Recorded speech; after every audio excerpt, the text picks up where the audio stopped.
Kisah Abdullah bin Mas'ud, sahabat Al-Quran. Abdullah bin Mas'ud adalah seorang pemuda miskin dari kalangan biasa. Tubuhnya kecil, kakinya kurus, dan dia bekerja sebagai penggembala kambing di Mekah. Suatu hari, Rasulullah dan Abu Bakar melewati padang gembalaan dan meminta susu dari kambingnya. Tapi Abdullah menjawab, "Ini bukan milikku. Aku hanya diamanahi untuk menggembalakannya." Jawaban jujurnya membuat Rasulullah tertarik padanya. Tak lama kemudian, Abdullah masuk Islam dan menjadi salah satu sahabat yang paling awal dan paling dekat dengan Rasulullah. Ia selalu menyertai Rasulullah, bahkan masuk ke rumah beliau tanpa perlu izin, saking akrab dan dipercayanya. Abdullah bin Mas'ud adalah di antara sahabat pertama yang membaca Al-Quran dengan suara keras di depan umum. Ia membacanya di dekat Ka'bah, meski ia tahu bahwa Quraisy akan marah. Mereka memang memukul dan menyiksanya, namun ia tidak gentar. Ia menghafal Quran langsung dari lisan Nabi.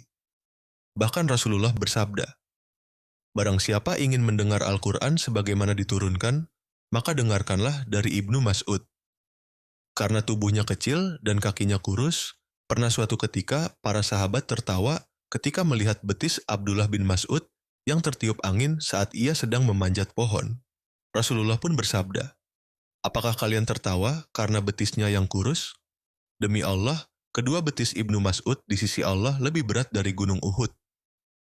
Ilmunya dalam Quran, fikih, dan adab sangat mendalam.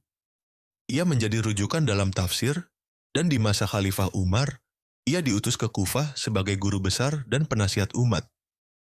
Meski dihormati dan dicintai, ia hidup dengan penuh kesederhanaan.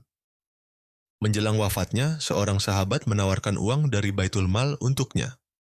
Tapi Abdullah menolak dan berkata, "Aku tidak membutuhkannya.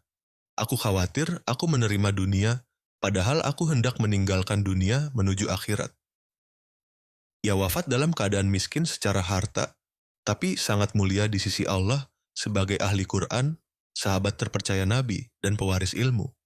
Sahabat Villa, jika antum merasa video ini bermanfaat, jangan lupa klik tombol like sebagai bentuk dukungan, dan insya Allah dengan menekan tombol subscribe serta mengaktifkan lonceng notifikasi, antum turut membantu menyebarkan ilmu dan kebaikan. Semoga setiap klik menjadi amal jariah, dan Allah membalasnya dengan pahala yang berlipat ganda. Jazakumullah khairan dan sampai jumpa di video selanjutnya insya Allah.